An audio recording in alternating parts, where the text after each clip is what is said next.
मरेंगे तो जाएंगे कहाँ, हम नमाज़ पढ़ेंगे तो पढ़ेंगे कहाँ, आप ज़मीन दोगे नहीं, हम तो इसी अपने ही ज़मीन पे ना नमाज़ पढ़ेंगे, अपने ही ज़मीन पे ना दफनाएंगे।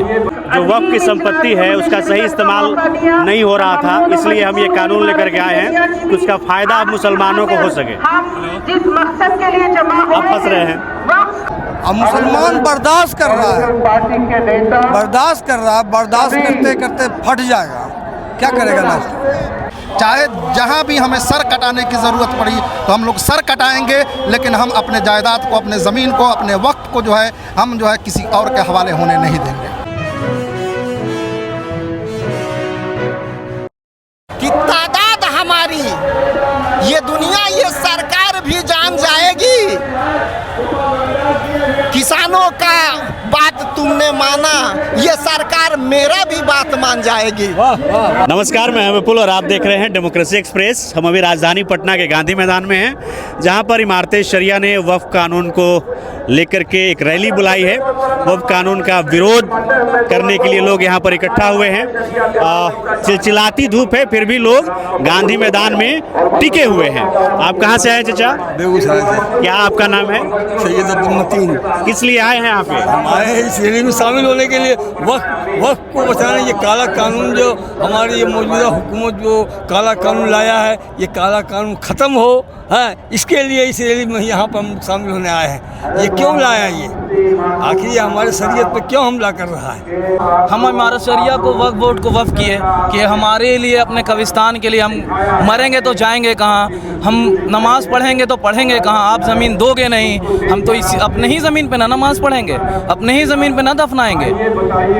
तो इसी के लिए यहाँ आए हैं। वो अपने सोच रहे हैं कि हम हड़प ले, रख ले, तो ऐसा थोड़ी ना होगा। यहाँ डेमोक्रेसी कंट्री है। मुसलमानों का क्या नुकसान होगा इससे? नुकसान क्या होगा? बहुत नुकसान होगा। जैसे अच्छा, फ़ायदा क्या होगा? फायदा तो ये होगा, सरकार ये कह रही है कि जो वक्फ की संपत्ति है उसका सही इस्तेमाल नहीं हो रहा था, इसलिए हम ये कानून लेकर के आए हैं कि उसका फ़ायदा मुसलमानों को हो सके। आप फंस रहे हैं। आप ये कह रहे हैं कि सरकार मुसलमानों को टारगेट कर रही है। हाँ जी, जब से ये मोदी सरकार आई है। हाँ, एकदम, इसमें कोई शक की बात नहीं है। परेशान किया जा रहा है। मुसलमान को टुगर यतीम मान रहा है। अब मुसलमान बर्दाश्त कर रहा है, बर्दाश्त करते करते फट जाएगा, क्या करेगा लास्ट। मैं देश को तो तोड़ने नहीं देंगे, हम देश को तो तोड़ने नहीं देंगे। मुस्लिम है जो देश को जोड़ के लेके चलेगा। जो वक्फ एक्ट जो लागू किया गया है, लोकसभा से पास किया गया है, उसको हम लोग नहीं मानेंगे और उसके विरोध में हम लोग लड़ाई लड़ते रहेंगे। चाहे जितना कुर्बानी हम लोगों को देना पड़े, हम लोग उसके लिए तैयार हैं। वो हम लोग बर्दाश्त नहीं करने जा रहे हैं। इस कानून से मुस्लिम कम्युनिटी को नुकसान है, बहुत ज़्यादा नुकसान है।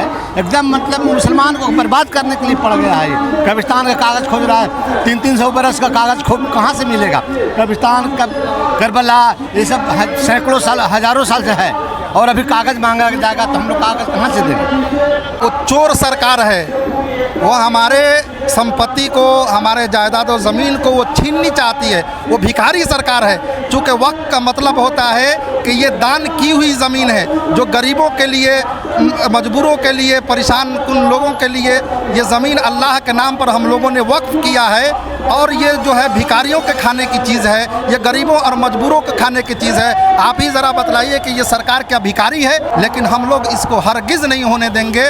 चाहे जहाँ भी हमें सर कटाने की ज़रूरत पड़ी तो हम लोग सर कटाएंगे, लेकिन हम अपने जायदाद को, अपने ज़मीन को, अपने वक्त को हम किसी और के हवाले होने नहीं देंगे। क्या नहीं नुकसान है? किसी की ज़मीन को आप ले लोगे, आपके बाप दादा ने किसी को ज़मीन दिया, हाँ, या किसी मंदिर में या किसी और जगह दिया, तो आप उसको हड़प कर लोगे, खा लोगे, हाँ, ख़त्म कर दोगे। ऐसा नहीं ना होना है।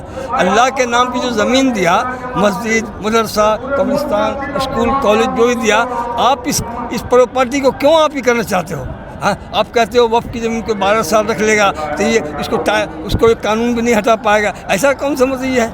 आपको ये लगता है कि सरकार हाँ हड़पने के लिए ये कानून लेकर के आई है? ये हड़पने के लिए, ये जो है, ये हम लोगों को परेशान करने की, तंग करने के लिए आए दिन एक न एक कानून लेकर के आता है, जिसका कोई ये नहीं है। हाँ।